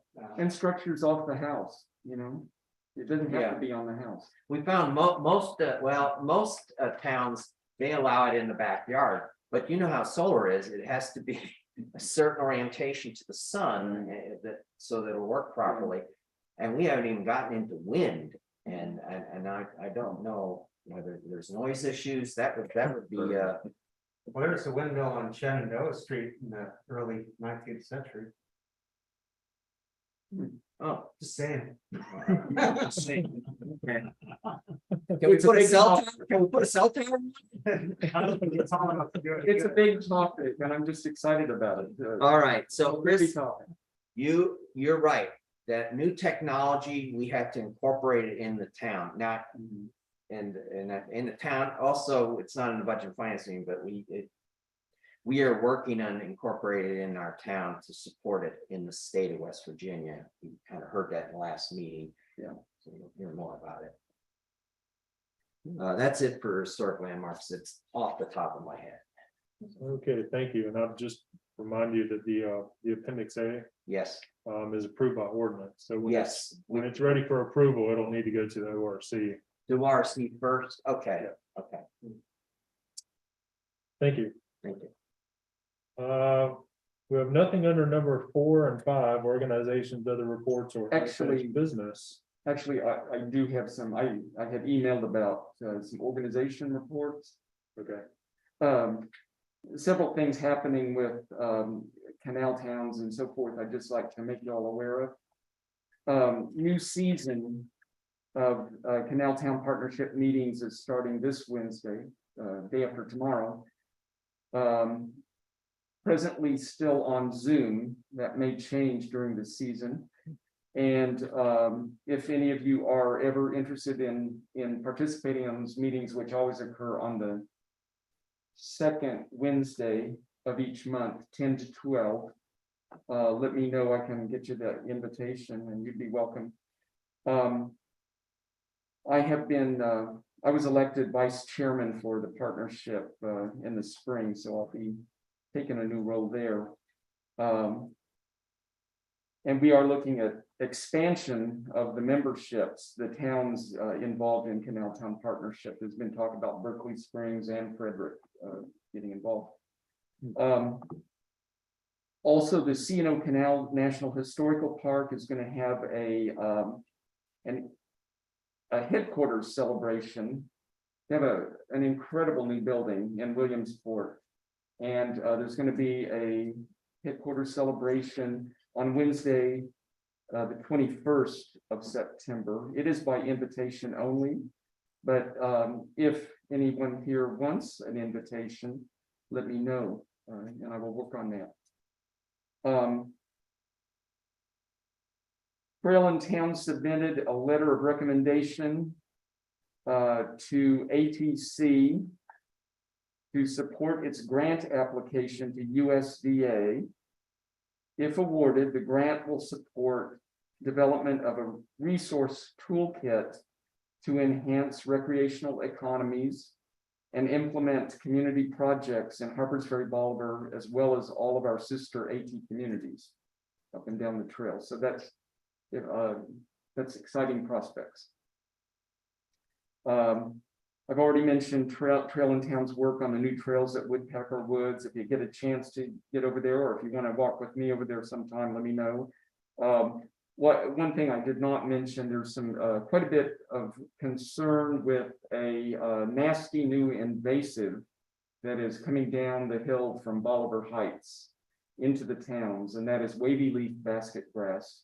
It is, unlike stilt grass, which is invasive enough, it's a perennial.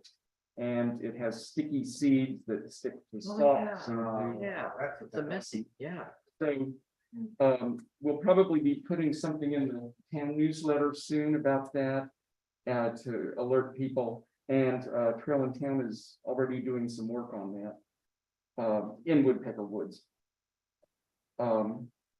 Changes are underway in the Flip Flop Festival. That are going to probably almost certainly result in a reduced focus on the town festival component, but continuing the most successful component of past festivals, which were hiker workshops. Those have been very successful and helpful to long distance hikers. And one exciting part of that as well is that Brunswick is in the midst of becoming an AT community, and they're going to work with us on that. So that's exciting. I'm going to be leading a hike circling Harpers Ferry Bolivar at 9 a.m. Saturday, October 8th. It's a moderate hike around both towns. It's going to include Armory Canal and some of the Woodpecker Woods trails. It's as part of my involvement in Sierra Club, but I'm going to try to see that the town folks know about it and to get involved. Where's it starting? It'll start at the old Shipley School parking lot. Oh, And one last one, October 15th from 8 to 2. The Harpers Ferry Bolivar Historic Town Foundation will hold an upscale rummage sale at First Zion Churchyard. And there will be brats and other food available. So, the 15th.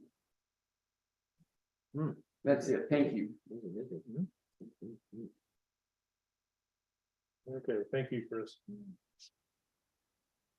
Moving on to number 6A. Discussion and action of a temporary 4-month lease agreement by the U.S. Postal Service of the Town Hall first floor vacant space. Who has that? I'll talk to it a little bit. Though Patty's been involved with the post office, but I head up the ad hoc committee for the town hall complex rebuilding, whatever we're doing. Just, it's not directly involved, but we had structural engineers here last week. Waiting on the report. There are issues with the building, nothing major. It's not falling down, but there are going to be things that they're going to have to be rectified. But when the post office is in there, we still need access to the building to potentially do the fixes for the building. A lot has to do with these posts. These posts were not put in properly.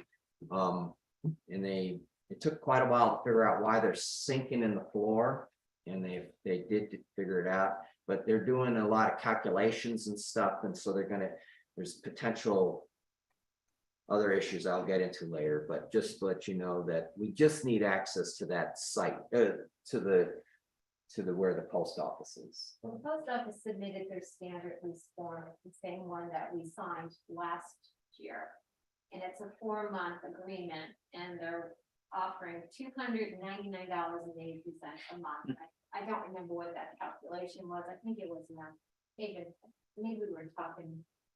I can't imagine that was $16 a square foot, but we can go back if it's your desire and ask if they'll bump it up a little bit or just keep it at this. It's 4 months.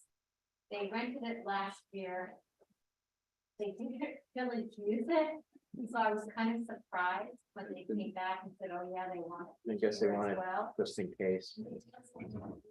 that because I read it, if we would need to get in for maintenance issues, Okay. it does allow us. Okay, access to then get we're- in, so it's not an issue. I mean, we want to do some improvements to the building, but I don't think, and we're going to be, it's just, I don't see anything happening during this time period. It'll probably be more in the after. Unfortunately, I know some around here would like to see us move a little faster. But But engineers would be able to access it if they need to. yes, Yeah, it does allow for us to. Is the utilities, in that part? where Right do they now, the water, there's a toilet, there's a bathroom, there is a bathroom in there. and there's a heater. The water was never separate. That bathroom was tied in through the police department, so that the liquor store never got a water bill. The town is paying for the electric. I don't believe we had them put it in their name last year, and again, they hardly use the space. If what they'll do is use it for storage. And Because what- it's what during the else- time You're not gonna have of any season, customers come we had through. so much delivery of boxes. It's for Christmas. Yeah, 2 years ago, with COVID, it was a nightmare. I mean, they were stopped from the floor to the ceiling, literally. And they couldn't get the boxes on the bottom out fast enough because everything got stacked on it. Last year, Amazon had their own delivery trucks. So it was lifted a little bit of their backlog. That's why I was quite surprised when they came this year, and said, can we do it again? Laura, yes, so the question is, looking at the contract, it's a proposed. $299.83 per month. That with the utilities eclipse, eclipse what we were renting it for, but it sounds like. That won't be the case, there won't be a heavy draw. Well, No, the it's thing only I was way gonna in ask there, was, really. what is the utilities for down there? Is that a separate bill that we get for the liquor store? I'm not sure how where that electric is. The electric is usually $20 or less out now. Okay, so it's No, not, wait, I heard two things. I heard that it's not a separate bill. The electric is a separate bill, But there's no water bill down Oh, and the electric bill is minimal but it's sitting there vacant, so unless they're in there all day, all night with the lights turned on. yeah. there, and he cranked up. And which- then but if the bathroom becomes available there, then, it's our water bill, right? Right, but So, mainly a storage area, so I can't imagine that one's gonna get much use. Yeah, there's Even gonna, if it had a water meter, it would be billed the minimum anyway, but we're not even billed. yeah, I think they're using it as a backup just in case. I think so. so is it a separate water bill for that part, or is it for all of us? So For the it building. includes us, but they. Oh, okay, let me get this straight. So there is one water bill for the entire building, including the post office. Mhm, Okay, so Sure. they don't pay a water bill. no. Actually, I I can don't easily see look rent at it. check come in. Well- Is this important, really important? Or do we not? I'll make a motion and we can talk about it further, but I motion to approve renting the town hall first floor vacant space to the US Post Office from October 1st, 2022 through January 31st, 2023 per the terms of the proposed lease agreement. I second. How much were they charged last year? Same, Same. they paid us the same amount. I personally think that we should add a water and we should add a utility part to that. And I don't think that's unreasonable to do that. Well, if they're only using it for storage space. It doesn't make sense to do that. I mean, we wouldn't get any money, to tell you the truth, and The town would be paying a minimum water bill if it was a separate meter, and the town would be paying a minimal electric meter. But do you know a minimum water bill is $65? I understand, but Laurel, there is no separate meter for the water down there. Right. There never was. Understand, I understand. you know, I guess, I think it's reasonable to add a utility charge to it, and I realize it's just part of ours, but Well- it just basically increases their square footage of what they use of the building, and so it increases the amount that they use of utilities. So it's not, it just doesn't seem unfair to say to I'd just say add if that. it was, if this was a long-term lease, something that I'd want to look at more, but if it's a 4-month thing. And a long time tenant of Harper's Ferry. I mean, they've been here decades. I'd like to help the post office out. Yeah. This space. I mean, you're basically saying. This is gonna take another month or two to figure out some cost, which I think is gonna be fairly Well, minimal. plus the way the government works. it would have to Yeah, I mean, be- this, that'd be their referred lease to- would have to go back. back. It'd probably be all over with and we would. Yeah, it is, I mean, just, I was sort of amused to learn, I was told that last year they wanted to use it for storage or for processing their mail, and they weren't able to fit the push card through to there. So it was only used for their Christmas party last year. Used for retirement. Retirement, A retirement party, okay. yeah, it's used once. It's used once. I think they put some pieces of equipment that they had in their sorting area in this room downstairs, just to get it out of the way to allow for Now, the flow. I have been through the post office space over here in like several times, and let me tell you, it is tight as we speak. I can't even imagine around the end of the year. I mean, it's gotta be a zoo down there. But because they get all their carriers in there, they have to get in all those carts, sort the mail. It's, Well, I understand that this contract's already made up. It's based exactly on last year's. I understand that it would take time to change it. So I didn't think about how it's not decided locally, it's decided somewhere else. yeah, So- they didn't export. The postmaster didn't ask for it. It came from their region. I will go along with that. I can I understand. mean, the only other opportunity I can offer is we could go back and say, well, town council looked at it and they would like to increase the rent to $325. But that's also going to then kick us down the road. Yeah. And it's gonna have to go back to. And we're talking about it here now. Yeah. I think the thing is that if we do want to increase it, we should tell them, hey, check with us before you make out this contract next year. Well, I think next year is gonna be a wholly different. Yeah. Yeah, hopefully by that point- We may not have it available. Yeah, we intend That's to do true. so. That's true. We might be. using it. That's why the town didn't let this property go to an outside business. Okay. Okay, so we have a I- motion and a second. Is there any further discussion? All in favor? I- Unanimous, When the thank you. mayor gets back, I'll get him to sign this and I'll move this.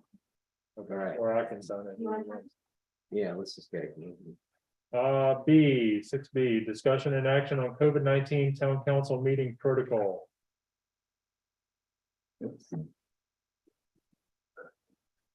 There was a committee and the three of us were in it. Jerry, Storm and I.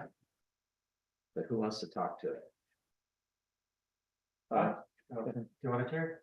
Yeah, we are faced with a situation in which, of course, we're being accused of, although we are meeting the requirements of the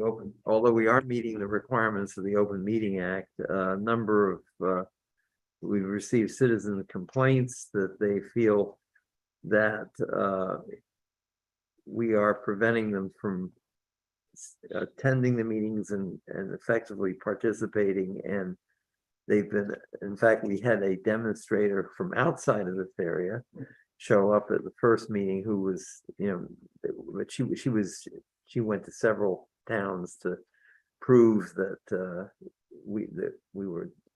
that basically the towns were undemocratic in their processes, and so, and she claimed she was running for the county commission. So that's how that first came up.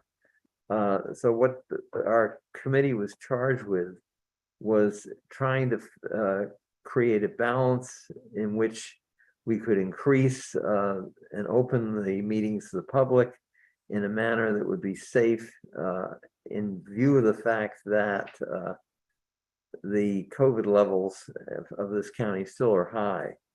And our initial finding was that there was no practical way for us to meet here in this room, given the limited space, given the inadequate ventilation, if we had to increase the number of people. So we, in fact, I think you received the framework of what we recommended, which we, and to be honest, I understand the mayor is not too happy with that. But the fact of the matter is, if we are to have open meetings, we need to balance it with, and to the best of our ability, meet safely to avoid further infection, and particularly for people who are already have immune problems. So this is, we've already explored possible alternative meeting sites, which would provide more space, better ventilation, and enable the public to attend. The first choice was the Harpers Ferry Methodist Church, and I understand, I think someone contacted I did. Christie, I yeah, reached out to them and they were willing and to they're willing to make do their it. space available. There'd be some remuneration we would have to do. Yeah, We'd also have to check our connectivity to the internet, Hmm, make sure yes. that we're good for Zooming. yeah, well, that's true. It'd be in their fellowship hall. Yeah, so we outlined that, and all of these indicated it's going to be based each, at the time the minutes go out, based on, at the time the notice is posted of the meeting, it's based on what the current level is by the CDC of the COVID levels, which have been consistently, in the last month or two, consistently high for this county. And that is easily determined. CDC publishes, the New York Times publishes daily the CDC's evaluation of the county, and the number of cases, the number of people in the hospital, the number of people that are believed to be infected. And these figures actually are, from our experience, are probably admittedly low, since particularly with home testing, there is no way of really knowing the number of people that are actually infected. So if the CDC, based on hospitalizations and based on testing, indicates that we have a high level, that probably is higher than indicated in the figures, which is where we have our concerns. So the basic question, we want to encourage the public to take an interest in our meetings. We want public participation. It's healthy from a democratic viewpoint, small d, both for us and for the town and for town knowledge. There is a definite, through this COVID, there are a number of people who are unable to see even though we Zoom and are on Facebook, not everybody has the capability of attending the meetings and seeing what's going on. And as a result, we've suffered as well, because I think we all sense that there's a diminishing attention to civic issues before us compared to where we were a few years ago. That'd be something I would hope for in some ways, but we don't want to go back to those days. But we do want to encourage active public participation and interest, which of course would hopefully increase the volunteers for our various committees and commissions. And particularly given the small town that we have, it's necessary to really encourage the public to come back and enjoy and participate in town council meetings. And given the COVID situation, this framework is the best way that we, the subcommittee, as indicated, Storm, Chris, and I came up with these suggestions. And that's about, do you have anything to add to that? Just a couple of things. Good. One, before Jerry was on council, but I think we all know it, that this is actually something that we have reviewed periodically. And there have been a lot of changes with the disease in the past couple of months, and the CDC has significantly altered its timeline. So that was really one of the key propellers of doing this review. And that, just to be clear, regardless of the community level that the CDC puts out, which is either low, medium, or high, if any in-person meeting is predicated on being in a space with adequate ventilation. So the big thing that's changed, if it goes from high to medium or low, is mask policy. That if it's high, masks Required. right. would be required. If it's medium and low, we would ask that people mask. And also, this is not fixed in stone, as it hasn't been from the start. That if there is new guidance that indicates, okay, now it's safe to congregate even in any indoor space, that can be changed. But that was really the key thing we found when we looked at all of the best practices out there, not just the buzzword when people say science, but the actual experts on this subject, which continues to be the CDC. Yeah, and it's noted as the space issue, the ventilation, the space, as we've indicated, that we will require social distancing except between family or living unit members. And that's would not be possible in this current site. Yeah, it's a combination of number of people, size of space, ventilation and time. And even these meetings, they run 2 to 3 hours, and just the risk in an ill ventilated space. This room is clearly not the right room to have an audience, and there's not enough room, and never has been. No, I think, but I agree with you, it's a good idea to try to find a space that we could have an audience. So. Well, we already did.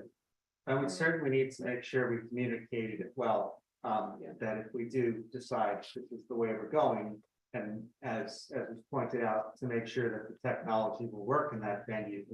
But having been there for the Appalachian Chamber Music Festival, it has high ceilings, it's a large space, that it should be able to accommodate people within these guidelines. Yeah, I think the mayor's, the only oral that I've heard from the mayor was he was with the Methodist Church, he was worried about setting up chairs, and I really don't think that would be a problem. I think they could be easily, by the people who attend, could help move the chairs. There aren't. On the sides. Yeah, Right. and they're not going to be, I mean, I do not anticipate that there are going to be that many people coming anyway. Mhm. But if there are, then there'll be more people who help put away the chairs at the end of the meeting. So I don't really think that's a serious problem. And we would need, of course, to communicate, to notify the public as to where the meetings are being held, as we would with the notices that went out.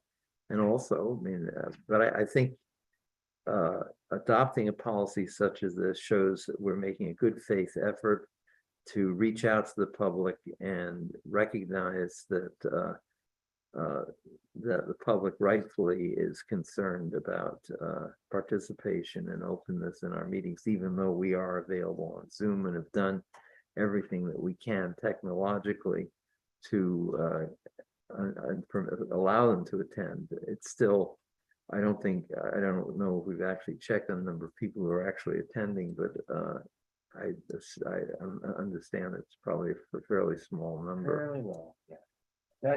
I think what we need to look at before we even make any decision tonight, and maybe even defer to we have another meeting, a special meeting, is because the mayor's not here. Is we need to check that the Wi-Fi or whatever they got there. If it's not sufficient, we can't even Right. use that. That would be not a viable space. Or we have to work out something. And I'm surprised I can't really tell you on that. We meet, the Civil War Roundtable meets there monthly. So I have a lot of experience with the room. The space is great. Oh, yeah. I will tell you that the acoustic for speaking is horrible. So I think that, and that's not a killer. That is something just to be aware of, that we probably would need to be mic'd and to be aware of those acoustic limitations. I also wondered if, did you look at the train station at all? as another possibility? It's small. Yeah, it's smaller. It's smaller than this. It's small. Is the room that the town has, is it smaller than this? It's like maybe this. Small. I'm not a follower, but I mean, I think people have some good ideas going outside of our town. Yeah. And, the Mather Center. The next option, but that's a Oh. big step. And also the lower level of the Curtis Free Will Baptist Church could be made available to us. Although that's not a tremendously larger space, but it could afford some additional. It's a low ceiling Yeah. like this. Mhm. It's better ventilated, but it's still It's a not, nice, not it's a great. nice It's not space. handicap accessible, is it? No. Is there a way to get from? There's only the I think it was a ramp. It's only got the stairs. It used to only have the stairs going into the basement. It didn't have any other access. Yeah. Couldn't work there is. there. The You handicap can ask is Shirley if they minimum. changed anything after I left. Well, we're rather beautiful. They have two different concepts. One thing with Mather is it would, like, we could do it, there would likely be extra costs, because it's after hours and they would have to have their personnel there for the duration of the meeting. So that's one of the complications, and that's part of what led us to thinking that the church would be the best among these options. No, not really a lot of good options for us. No. Oliver Community Center, we can't do for legal reasons. I didn't think, yeah, we thought there were legal issues with Yeah, it, right. yeah. Well, but thank you to Mayor Detmer all the same. For the offer. But even if you did hold it at the Methodist Church, that is kind of like a standard area, so you'll get people walking. Yeah. I think you'll get more people coming to the meetings. Mhm. I think it'd be a, you know, if you decided something like that, maybe long-term lease, maybe so that you know every month on that first, Oh. second Monday. Fingers crossed, the trajectory of this virus will mean that, you know, by the end of winter, that it's something that will be in the rear view mirror. Even going forward, this room is just. Yeah. This room in general is just too small. Well, we shouldn't have a table like this in it for. It's too big. Well, pretty much you guys were all on that side when. No, it should be half the size. It's just too. But for now, like, the motion could be made pending confirmation of Wi-Fi and other technical considerations, if we want to at least have this in motion, versus kicking it down even to a special meeting. So I'd like to make a motion. Oh, Jerry. Yes, yes, I'd like to move that, provided that there are adequate, Wi-Fi, community possibilities in the Methodist Church, that, we submit to the, for approval by the mayor, our proposal for, in-person meetings of the Harpers Ferry Town Council in accordance with the report, submitted by the, ad hoc committee. Second.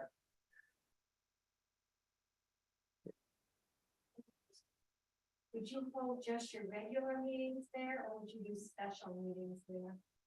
We were all We only were just thinking contemplating. town council meetings only. Yeah, I think just the town, the regular scheduled town council meeting. Right. In your motion, I'm sorry to ask you this again, did you say that Methodist Church or? I said the framework which recommends that as the first choice. Oh. Okay, any further discussion? Hearing none, all in favor, and that is unanimous. We gotta do something in the next week. Yeah. And that concludes our agenda for tonight. Do we have a motion for adjournment?